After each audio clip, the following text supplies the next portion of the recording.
আচ্ছা, এবার হচ্ছে আমরা শিখব কিবোর্ডের সাহায্যে কিভাবে আমরা মুভ করব এক জায়গা থেকে আরেক জায়গায়।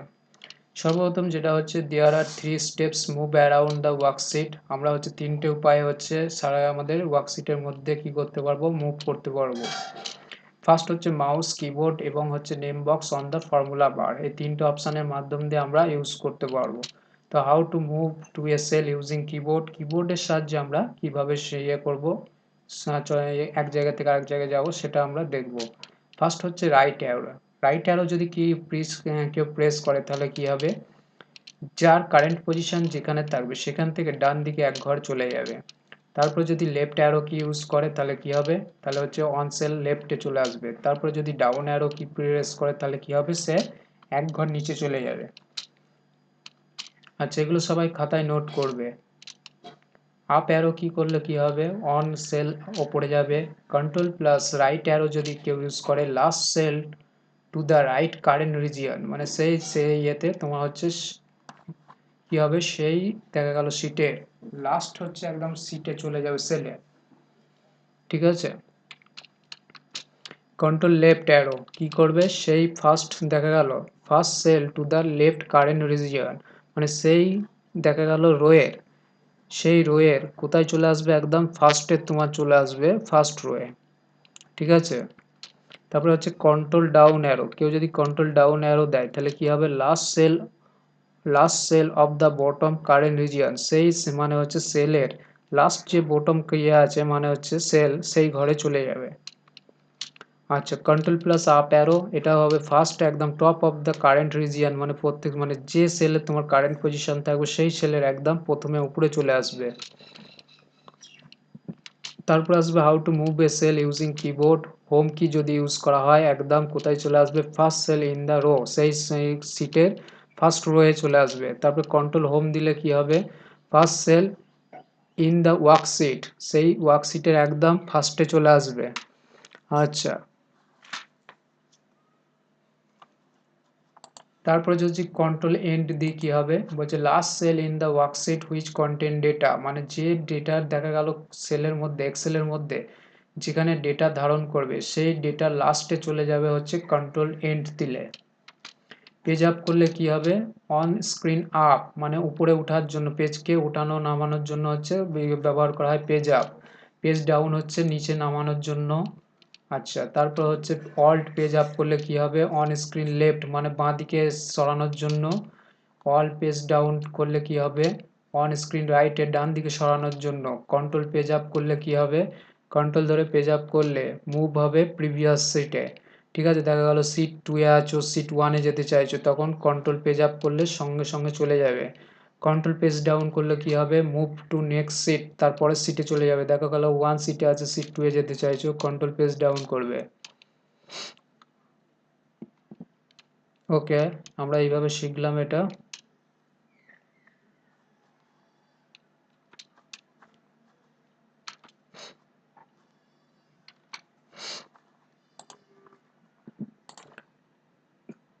তো এবার দেখো আমরা একটা এক্সেল শিট ওপেন করেছি। ঠিক আছে, এক্সেল শিট ওপেন করে আমরা দেখতে পাচ্ছি কি, যে এখানে কিছু ডেটা আছে। ডেটাগুলো দেখা যাচ্ছে, কিছুটা বোঝা যাচ্ছে, কিছু বোঝা যাচ্ছে না। তার কারণ কি, তার কারণ হচ্ছে যখন আমরা কোনো ঘরে দেখা গেল আমি এখানে কিছু লিখলাম, লিখলাম বলতে দেখা গেল লিখলাম 4700 লিখলাম, লেখার পর এন্টার যখন দিচ্ছি হ্যাশ হ্যাশ হয়ে যাচ্ছে। তার কারণটা কি, দেখা গেল আমি যখন লিখছি 4700, তার একটা এই যে লেখাটা যে লিখলাম টেক্সটের একটা সাইজ আছে, যে কতটা সাইজ। ঠিক আছে, এই সাইজের তুলনায় যদি ছোট হয়ে যায় সেক্ষেত্রে তখন হ্যাশ এসে যায়। তো এই হ্যাশগুলো যাতে না আসে কিভাবে ঠিক করব, তার জন্য হচ্ছে যে কলাম হেডিং আছে তার পাশে যে লাইনটা আছে সেই লাইনের উপর ক্লিক করে মাউসটাকে ডান দিকে টানবো, টানার সাথে সাথে সেটা ঠিক হয়ে যাবে। ঠিক আছে, এটা হচ্ছে ম্যানুয়াল হলো। আর যদি তুমি অটোমেটিক করতে চাও তাহলে কিভাবে অটোমেটিক করবে, ঠিক আছে, যেমন হচ্ছে এই কলামটা তোমার হচ্ছে ডেটাগুলো দেখা যাচ্ছে না যে কি আছে এর মধ্যে, যখন এখানে ক্লিক করছি দেখো ফর্মুলা বারে দেখতে পাচ্ছি কি 650। ঠিক আছে, এখানে দেখতে পাচ্ছি 255, বাট কিন্তু আমাদের হ্যাশ হ্যাশ দেখাচ্ছে। এগুলো আমরা দেখাতে চাই যে কত কি আছে, তাহলে এর উপর ডবল ক্লিক করো। ঠিক আছে, খালি কি করবে, শুধু ডবল ক্লিক করবে, তাহলে সেগুলো চলে আসবে। ঠিক আছে, এইভাবে চলে আসবে। তো কলামে শিখলাম, রোয়ে কিভাবে ক্লিক করবো। এই যে নাম্বার আছে 5, 5টাকে আমরা ঠিক করব, তার লাস্টের যে লাইনটা আছে তার উপর ডবল ক্লিক করো। ঠিক আছে, তাহলেই ঠিক হয়ে যাবে। আচ্ছা, যেমন হচ্ছে কিচেন ক্লিনার, এটা নিচে নেমে গেছে, আমি চাই যে এটা এক লাইনের মধ্যে আসুক, তাহলে কি করব, এটাকে এবার ম্যানুয়াল টানবো। এবার হয়েছে, এবার হচ্ছে এখান থেকে আমরা ঠিক করব। আচ্ছা, ফার্স্ট যেটা শিখবো সেটা হচ্ছে কি, অ্যাড করা শিখবো, যোগ।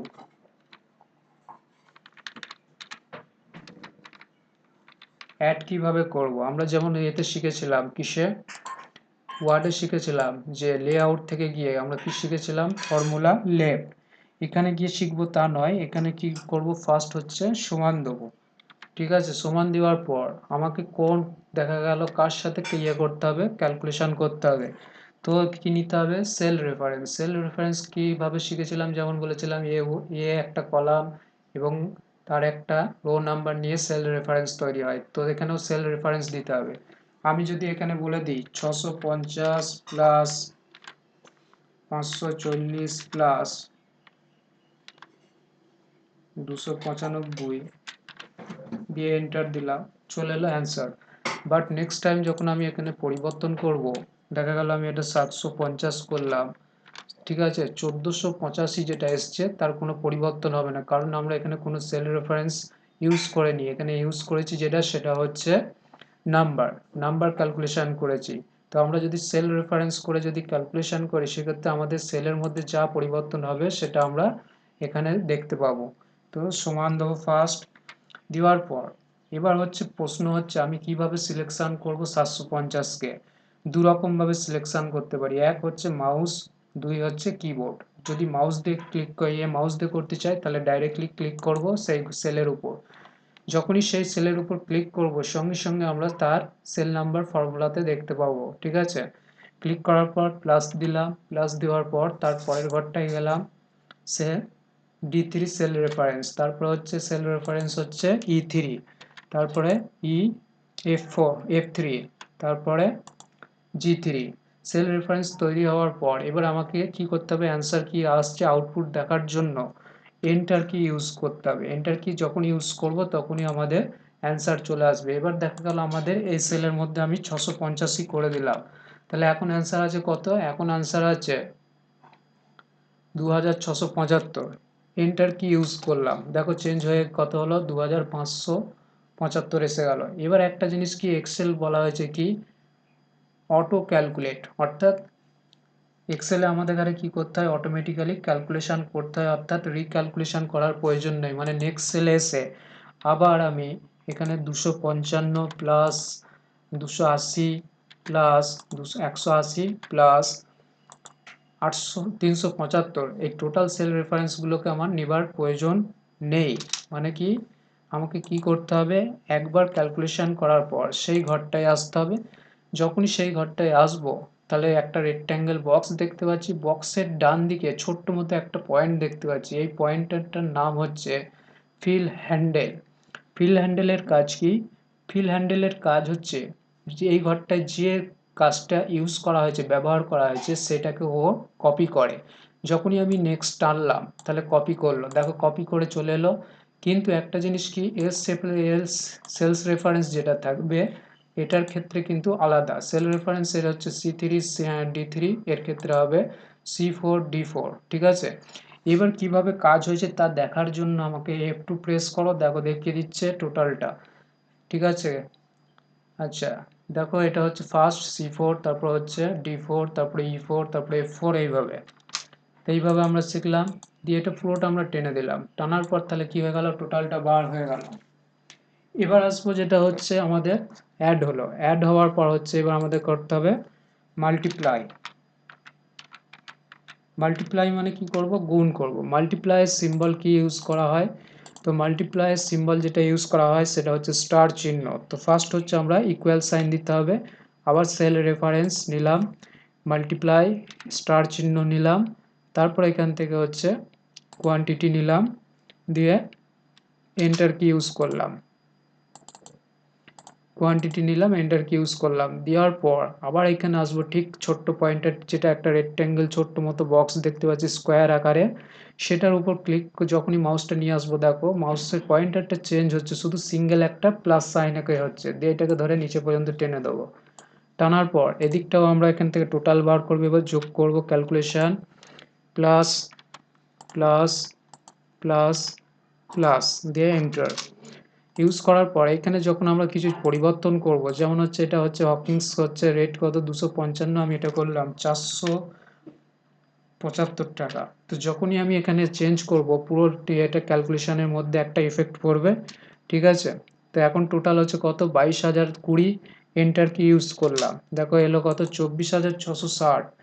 এবার আসবো হচ্ছে সাবস্ট্রাক্ট করব, ঠিক আছে, সাবস্ট্রাক্ট মানে বাদ দেবো। কিভাবে বাদ দেবো, ফার্স্ট হচ্ছে দেখো সাবস্ট্রাক্ট করব কিভাবে, এখানে ফার্স্ট হচ্ছে আমাকে ডিসকাউন্টটা বার করতে হবে। তো ডিসকাউন্ট বার করব কিভাবে, এবার হচ্ছে এখানে হচ্ছে প্রশ্ন হচ্ছে আমাদের এখানে ব্র্যাকেট ইউজ করতে হবে, ব্র্যাকেট ইউজ করলাম, ইউজ করার পর এই দুটোকে আমরা ব্র্যাকেটের মধ্যে রাখলাম, ব্র্যাকেট ক্লোজ করলাম, ইনটু কত পার্সেন্ট দেওয়া আছে ডিসকাউন্ট 3.5%, এন্টার দিলাম, তাহলে 273 টাকা আমার কি হলো ডিসকাউন্ট হয়েছে। এত পর্যন্ত টানলাম, টানার পর এবার দেখো আমাদের এখানে অ্যামাউন্ট বার করতে হবে। অ্যামাউন্ট কিভাবে বার করব, তাহলে অ্যামাউন্ট বার করতে হলে ফার্স্ট হচ্ছে ফার্স্ট ব্র্যাকেট দেবো, ফার্স্ট ব্র্যাকেট দেওয়ার পর রেট এবং কোয়ান্টিটি মাল্টিপ্লাই করব, ব্র্যাকেট ক্লোজ করলাম এবং তার সাথে ডিসকাউন্টটা মাইনাস করলাম, দিয়ে এন্টার কি ইউজ করলাম, দেখো তাহলে এলো কত 7,527, এই পর্যন্ত টানলাম। টানার পর আমাদের ক্যালকুলেশন হলো সাবস্ট্র্যাক্ট হয়েছে। এবার হচ্ছে আমাদের এখানে কি করতে হবে, এখান থেকে আমাদের বার করতে হবে যেটা, সেটা হচ্ছে টোটাল কত হচ্ছে, টোটাল কত হচ্ছে কিভাবে বার করবে, এটা প্লাস এটা প্লাস এটা প্লাস এটা, এন্টার দিলাম, দিয়ে এখান থেকে টোটাল এলো এটা। এবার আসবো তারপরটা হচ্ছে দেখো এখানে হচ্ছে ভাগ করব, ডিভাইড,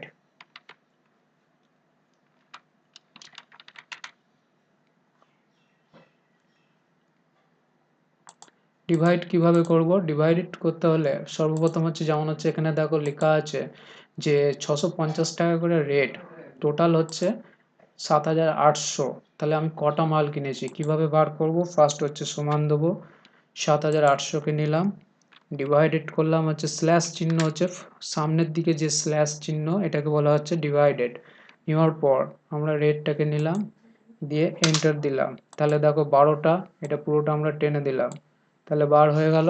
এদিকে হচ্ছে আমরা টোটাল করব প্লাস প্লাস প্লাস, তাহলে এখান থেকে এসে গেল। এইভাবে আমরা ক্যালকুলেশন করতে পারি। এই ক্যালকুলেশনটা যে আমরা করলাম, তাহলে ক্যালকুলেশনটা যদি আমি নেক্সট টাইম আবার এসে যদি দেখতে চাই, তার জন্য আমাকে সেভ করতে হবে। সেভ করার জন্য ফাইল থেকে গিয়ে সেভে ক্লিক করব। তার আগে একটা জিনিস মনে রাখবে, ফাইলের নেম যদি অলরেডি সেভ থাকে, ঠিক আছে, শুধু ফাইল থেকে এসে সেভ করলেই সেভ হয়ে যাবে সেই লোকেশনে। তো আমরা এখান থেকে ক্লোজ করলাম, ক্লোজ করার পর সেই লোকেশনে এলাম, এখান থেকে নিউ নামে ফাইলটাকে ওপেন করলাম।